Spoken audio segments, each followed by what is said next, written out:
Hello and welcome to today's episode of the Elite Health and Wellness Show. My name is Boomer Cornwell. I'm one of the co-owners and founders of Elite Health Online.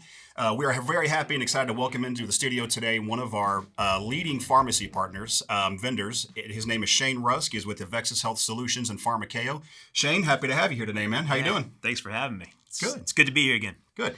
Man, today we're going to bring in Shane for a specific reason to talk about a couple different things that we get a lot of questions around.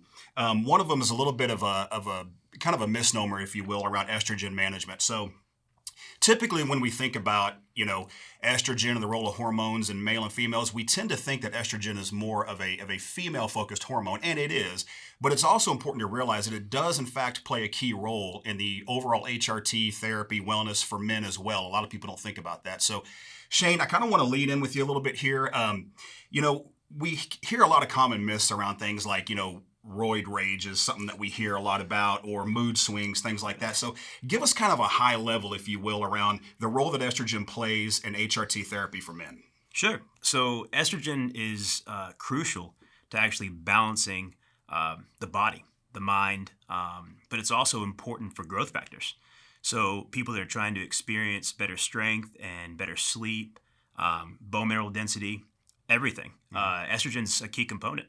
Matter of fact, cognitive function will decline if you block estrogen for a long period, and you will weaken the bones.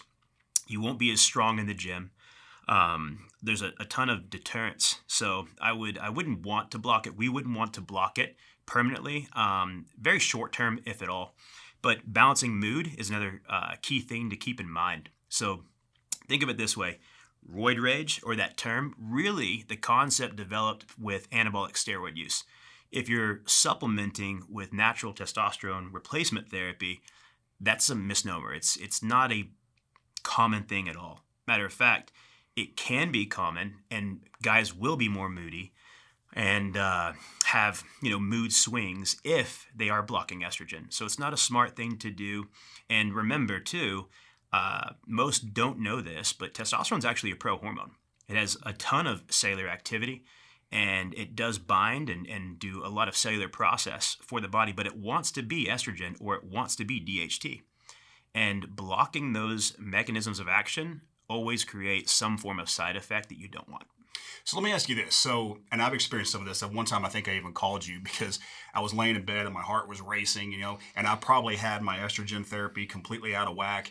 And I remember talking to you and you said, man, it seems like it's probably really low because that'll cause some cardiovascular stress. So my question to you would be, give me some common signs and symptoms of maybe when we're too high, what do we look out for? And maybe if we're too low, what's going to happen? Sure. So it's subjective, right? But to your point, if you actually block estrogen at a long-term scale and using aromatase inhibitors like anastrozole, Arimidex, Aromacin, if you get below 40, you're increasing your risk for cardiovascular event. Mm-hmm. So a stroke or a heart attack can be prevalent.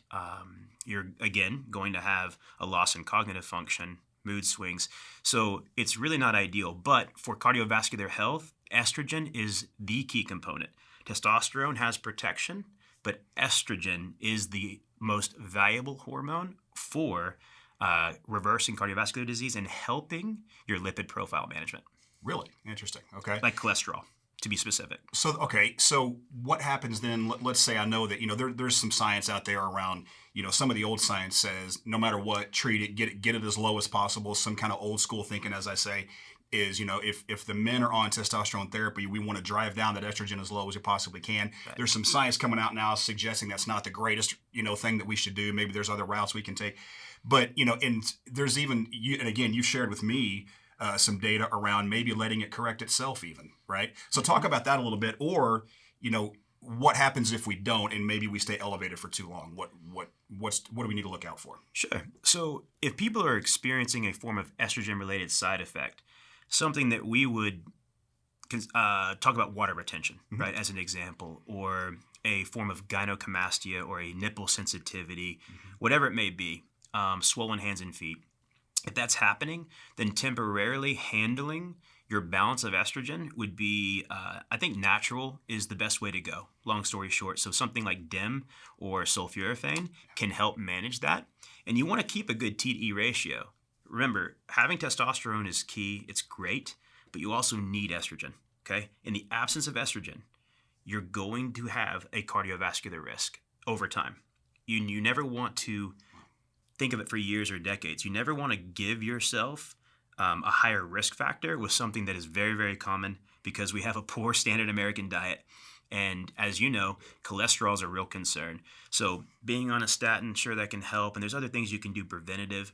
But to avoid that, estrogen can help you get off of a statin, therefore give you back sexual function. And another thing that I don't want to overlook is to maintain a good erection and to be able to sexually perform, estrogen is needed. So getting it too low can cause erectile dysfunction or ED. And also, I've heard anecdotally, estrogen at a very low level can also contribute to things like depression, things like that as well, right? Correct. Yeah. Great point. So psychosocial disorders, mild depressive disorder, anxiety, nervousness can all be attributed to not having a good balance of estrogen. It's key. Matter of fact, if you look at gut health and the gut-brain axis, there's a microbiome and there's estrobolome. Okay, that's a good balance of estrogen. You want to excrete the less desirable metabolites and then keep circulating a good form of estrogen. Long story short, estrogen is related to 70 to 80% of your serotonin production. Serotonin is a feel-good hormone. If you have lowest serotonin, you will have a form of psychosocial disorder, or you could potentiate a form of depression. Oh, wow. Wow. Okay. Didn't know that. Well, let's transition. I want to get to two topics. I know we don't have a whole lot of time here, so I kind of want to transition into the world of peptides a little bit, if you will. So okay. I know this is kind of a hot button right now, especially with you. You guys, you provide a lot of our peptides for us, and we've been very well educated by you as well. One of the reasons we have you here today. Let's talk a little bit about kind of injury repair peptides. One of my personal favorites I've used a lot. I know a lot of our patients like the BPC 157. Right? Yeah. So, man, I want you to kind of take us into that world a little bit. Start with maybe just an overview of what a peptide is, right? What is a peptide? Why do we have it? And then let's dive into BPC 157. For sure. So, all peptides are amino acid chains. They're polypeptide chains, right? The form peptide is used broad in general, but think of it as less than 100 amino acid in sequence. And the industry, for medicinal purpose and what we do for qualitative like improvement, a natural remedy for certain medications and to optimize the body, there's most of them are very, very short, less than 40 amino acid sequences that we use.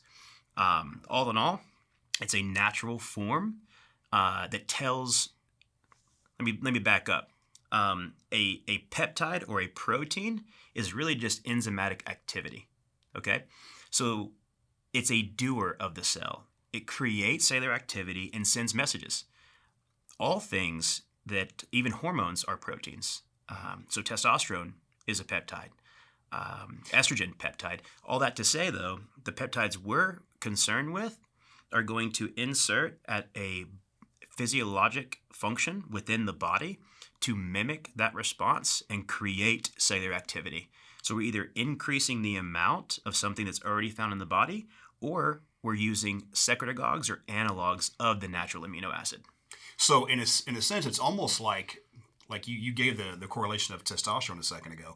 It's almost like that, whereas, you're turning back on that enzymatic response like you talk about, right? You're turning back on the cellular function that you say is either dormant or not working like it should because we get old and, environmental factors and we're over the age of 40 and that kind of thing too. Is that kind of where you're going with that? Yeah. So I know you also had some experience with it yourself, I believe post-surgery or post-injury.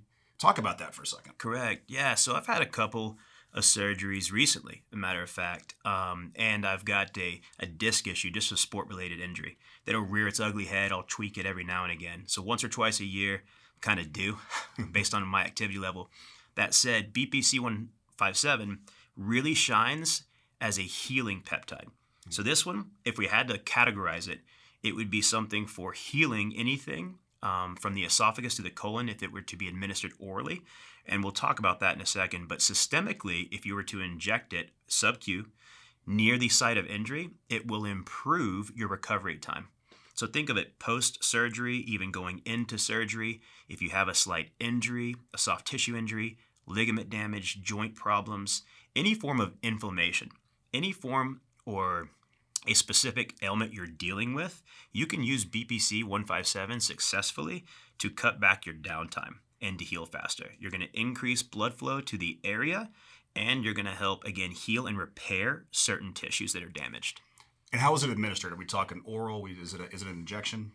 Yeah, so if you had a GI problem, IBS, colitis, anything that would be inflammatory, perforated gut, think about the mucosal lining. So most Americans, we have a perforation in our gut. It's called leaky gut syndrome. I'm sure you're familiar, most people are familiar nowadays, but it's being talked about more widely because we're realizing we're recirculating bad things, right? We want to excrete that. That's what the whole purpose of the digestive system is, to get rid of stuff we don't need. We've already pulled the nutrients from it.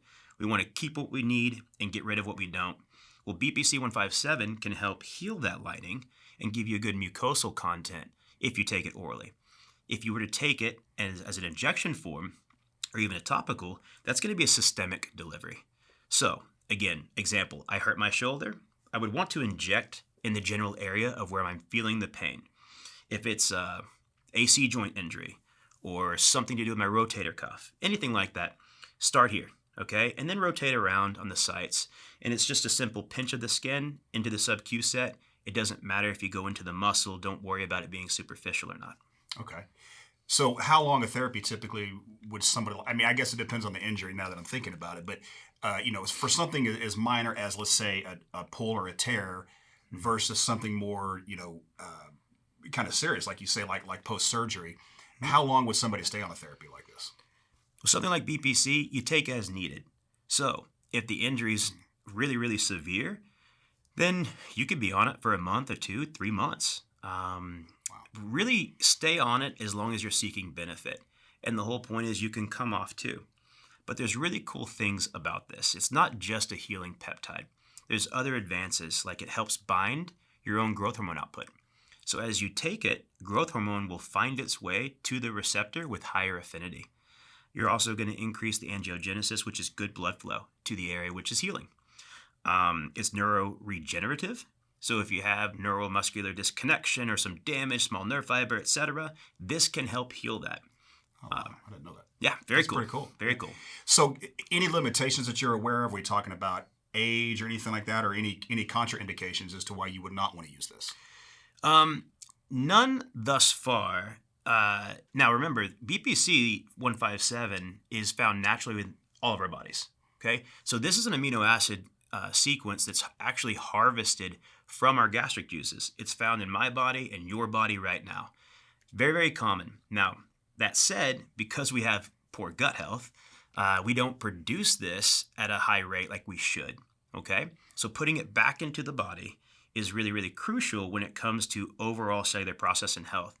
Remember, the gut and the gut-brain axis is leading to your serotonin level, like we discussed earlier. It also helps with your immune function. About 80% of your immunities are starting there. So if you want to fight sickness and heal faster and lower inflammation, got to have good gut health. And BPC 157 really shines in that regard. Wow. Well, Shane, listen, I really do appreciate it, man. I know we're going to have to get out of here, but listen, folks, you can learn a whole lot about these products, estrogen management, BPC 157, as well as everything else that we do simply by going to www.elitehealthonline.com. Read through the products and services that we offer. At the very top, you can click a button to learn more information. You can click a button to go ahead and get set up with a telemedicine appointment. Again, really want to thank Shane for being here today. Hope to have him back pretty soon. He's a wealth of knowledge, and he's going to teach us a lot more in the future. So thank you for being with us today. And don't forget, go visit us, www.elitehealthonline.com.